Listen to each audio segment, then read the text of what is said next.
আসসালামু আলাইকুম। আশা করছি সবাই অনেক ভালো আছেন। আলহামদুলিল্লাহ আপনাদের তো আমরাও ভালো আছি। আমি আজকে শুরু করেছি ভিডিওটা ৯টার পর থেকে, রাত ৯টার পর থেকে।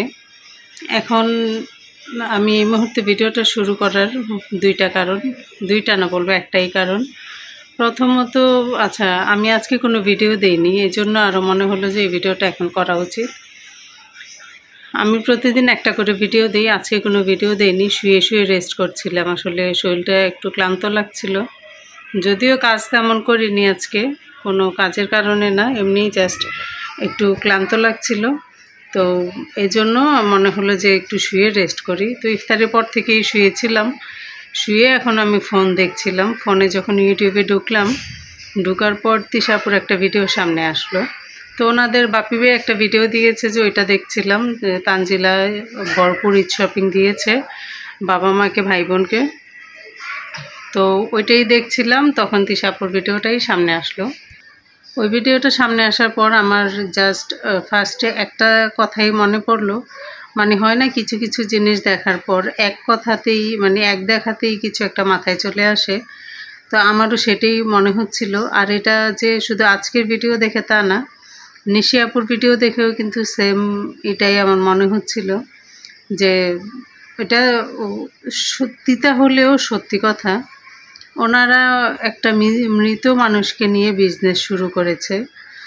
তার কারণ আমি বলি, খালামা যখন মারা যায় তখন আমরা সবাই কিন্তু ওনাকে অনেক বেশি ভালোবাসি।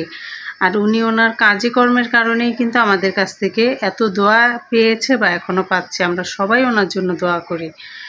আমরা যারা ওনাকে কাছ থেকে দেখিনি, তাদের মনে উনি জায়গা করে নিয়েছে শুধুমাত্র ওনার ব্যবহারের কারণে। তো উনি ওনার ব্যবহারের কারণে আমাদের মনে জায়গা করে নিয়েছে। আমরা ওনাকে ভালোবাসতাম বা এখনও বাসি। ওনার জন্য আমরা হাজারো মানুষ দোয়া করেছি। আল্লাহ যেন সবাই দোয়া কবুল করে ওনাকে যেন জান্নাতবাসী করে, ওনার জন্য দোয়া রইল। তো এই একটা ভালো মানুষকে নিয়ে ওনারা যে কী পরিমাণে বিজনেস শুরু করেছে, এটা আসলে না বললেই না। ওনাদের বেশিরভাগ ভিডিওতেই মা এটা, শাশুড়ি মা ওইটা, বাপি ভাই দিবে মা এটা, নিশা আপু দিবে মা ওইটা, তিশা আপু দিবে শাশুড়ি মা ওইটা। মানে ছোটোখাটো একটা বিষয় নিয়ে আজকে যে ভিডিওটা দিল, পারুল খেলা মার রুমে এসেই হাউমাউ করে কেঁদে দিল, এরকম একটা টাইটেল ছিল।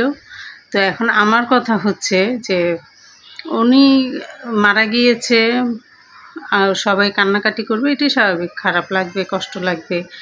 কিন্তু ওনার নাম করে ভিডিও করে ভিউজ নিয়ে যে বিজনেস করছে, এটা তো এক ধরনের বিজনেস।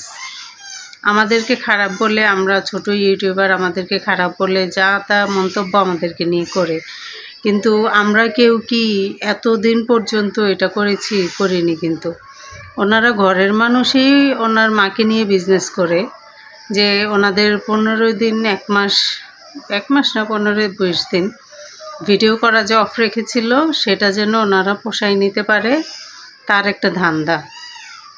মা মারা গিয়েছে, এটা বাংলাদেশের যারা ব্লগ দেখে, তারা বাংলাদেশ বা বিদেশ যারাই যেই হোক, যারা দেখে তারা কিন্তু সবাই কম বেশি জানে যে মা মারা গিয়েছে। মার জন্য সবাই অসংখ্য মানুষ দোয়া করেছে, কিন্তু এটা তো সবাই জানে যে মার জন্য, মা দুনিয়া থেকে চলে যাওয়া মানে যে কি হারানো, এটা তো আসলে যার যায় সে বুঝে। তো সেই জায়গা থেকে আসলে কি বলবো, বুঝি না আমি। যাই হোক, আমার এখানে আবার অনেক রকমের নেগেটিভ কমেন্ট করবেন, আমি চাই না নেগেটিভ কমেন্ট করতে, তো মানে পাইতে। তবে আমি এটুকুই বলবো, যেন আপনারা কেউ এই বিজনেসগুলোতে সায় দিয়েন না, এগুলো বন্ধ করেন। আমরা ছোটোখাটো ইউটিউবার, আমরা ভিউর জন্য আপনাদেরকে নিয়ে কথা বলি, আপনাদেরকে নিয়ে ভিডিও বানাই, সেটা অনেকের কাছে অপছন্দ। কিন্তু আপনারা যেটা করতেছেন, এটা কার কাছে কতটুকু পছন্দনীয় কাজ আমি আসলে জানি না। তবে রাত এখন প্রায় 9:30 বাজতেছে। আমি এই সময় এই ভিডিওটা বানাতে বসলাম, যে এটা নিয়ে আসলে না বললে না। নিশি আপু দেখি ছোট্ট একটা বিষয় নিয়ে ও মাকে নিয়ে ভিডিও দেয়। কেন, মা মারা যাওয়ার আগে কি কোনো টপিক নিয়ে ওনারা ভিডিও দেয়নি? রেগুলার কাজকর্ম নিয়ে ভিডিও বানায় নেই? অবশ্যই সেই ব্লগগুলো আমরা দেখেছি সবাই। এখন কেন এই বিজনেস? এটাই হচ্ছে কথা। যাই হোক, যদি ভিডিওটা ভালো লাগে অবশ্যই লাইক কমেন্ট শেয়ার করবেন। খুব ছোট্ট একটা ভিডিও, ভালো লাগছিল না আসলে, মন মানসিকতাও ভালো না, বা মানে কোনো দিক থেকেই ভালো লাগছিল না, তাই শুয়েছিলাম। শুয়ে হঠাৎ ফোন দেখলাম, তাই মনে হলো যে আচ্ছা এই ভিডিওটা আপনাদের সঙ্গে শেয়ার করি। তো যদি ভালো লাগে অবশ্যই পজিটিভলি দেখবেন ভিডিওটা। এখানে নেগেটিভ কিছু নাই, নেগেটিভ বলার মতো আমি কিছু দেখি না। যে যেমন তার চোখে অবশ্যই সেটাই ধরা পড়বে। তো এই তো, ভালো থাকেন, সুস্থ থাকেন, বিদায় নিচ্ছি। আল্লাহ হাফিজ।